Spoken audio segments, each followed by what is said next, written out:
everyone, and welcome back to my YouTube channel. So today I am bringing you guys the next installment of my beta reader series.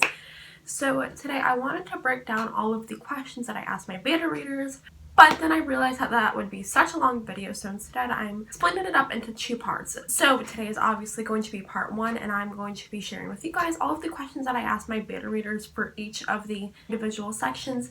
And then in part two, I will be going over all of the questions that I asked my beta readers once they reach the end of my book. I just don't want to make these videos too long, and I still want to be able to go into as much depth as I need to for each of the questions. But before we get into it, I have a few things that I need to say before we can talk about the questions. Number one, my question list is based on both questions that I personally ask my beta readers and other questions that maybe I don't personally use them, but I could see why others use them, which is why I will include them, just so that even if I don't personally find a question helpful, maybe it can be helpful to you. And there are also some on here that I haven't asked my betas yet, but I do plan to ask them questions like this in the future, if that makes sense.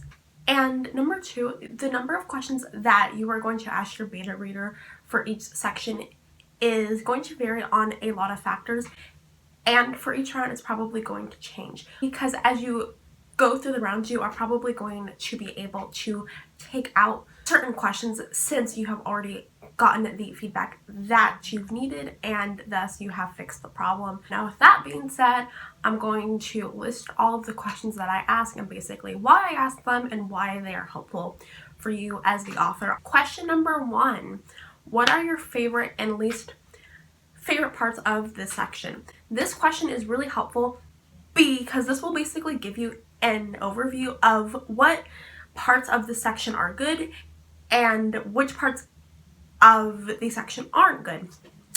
And this can be a huge help during your edits, because then you know where to focus your attention at. Hi, hello, I'm filming this part of the video on my new Mac that I just today as of editing. So I hope this looks okay. I'm so confused where I look at you. Anyways, I feel like this previous clip made it sound like I'm saying, like, just look at one beta reader's response, and I just wanted to clarify that don't make any changes until you've looked at everyone's responses and you found trends in it.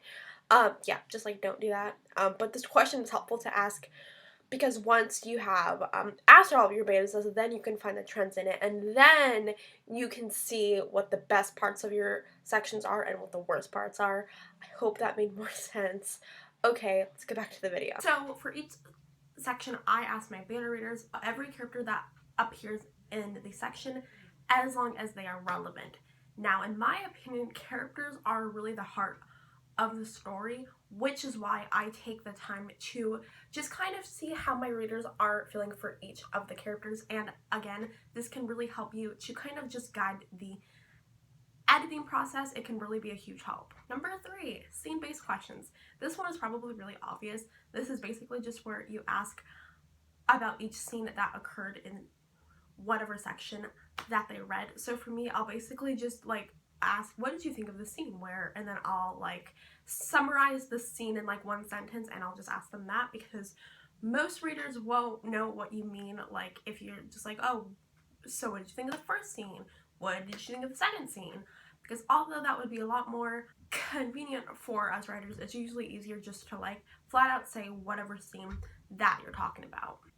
And these set of questions are probably one of the most important questions in the entire list of questions, I would say. That's because this is probably where you are going to get the most in-depth feedback from your beta readers.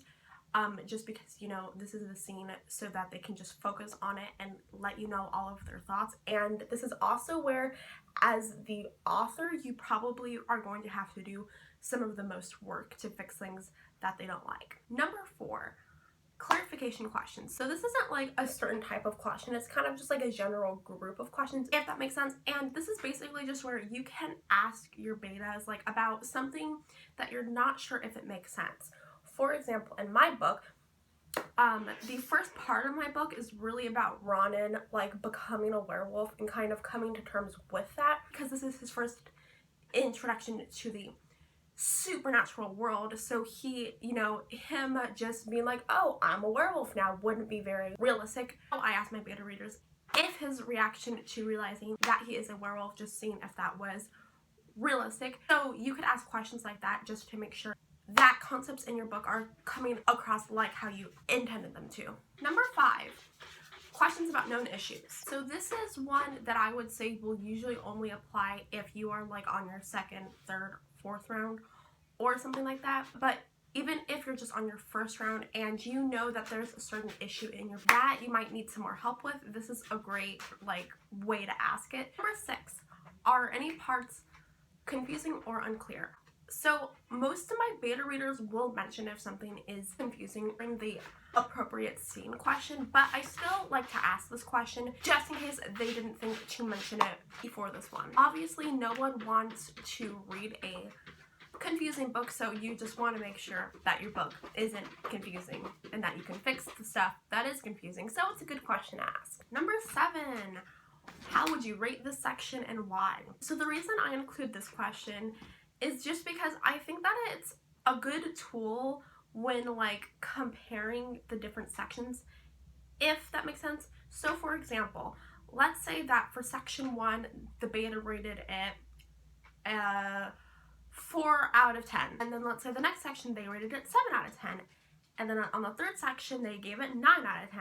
So then based on that rating alone, you could kind of tell that the 1st section is gonna need the most work and just like the most help, just because it got the lowest rating. So I just think it's a good tool to like compare stuff. So I personally do like to include it, but I don't think it's one of those questions where it's like imperative that you ask it. It's just something that I like to ask. And number 8, do you have any predictions or theories? Now, not every single beta reader is going to have theories, and that is completely fine, but a lot of beta readers will have theories, which is why it's so important to ask this question, especially if your book contains any plot twists or stuff like that. It's just a really good question to ask, especially because if a beta reader asks the exact plot twist you have planned, this is what we call a predictable plot twist, and you might want to, I don't know, fix it. And I don't have this on the list, but I just realized I didn't mention this before. So number 9, initial thoughts. This should be at the start of this video, but I don't know why I didn't write this one down. I'm a fucking idiot sometimes. Okay, so this is one that I ask at the start of the interview / questionnaire, and I include this question just because it's a chance for the beta reader just to be able to get out whatever the fuck they're thinking. This could be that a part didn't make sense. This could be them raving about a scene. This could be them saying that they hate the MC. I mean, what the fuck ever, just whatever they want to say. I think this is a good question to ask just because it gives you like a look into basically whatever was going on in their head as soon as they finished. So I don't know, I think it's a good question to ask. It's at a weird spot in this video, but like, sorry. So that being said, that is all that I have for you today. So if you enjoyed today's video, please give it a big thumbs up and hit that big red subscribe button down below and turn on those post notifications so that you know from that I upload on my channel. I talk about beta readers, I talk about writing, I talk about reading, I do reading vlogs, I do writing vlogs, I talk about being productive, and I have 2 cats that make appearances. If for nothing else, just stay for the cat. So that's all that I have for you today. I hope you enjoyed. And in the comments down below, let me know what questions you ask your beta readers. Let me know if you have any questions about beta readers or any requests for this series. I would love to know. And now, yeah, that's all I have for you. I hope you enjoyed, and I'll see you in my next video.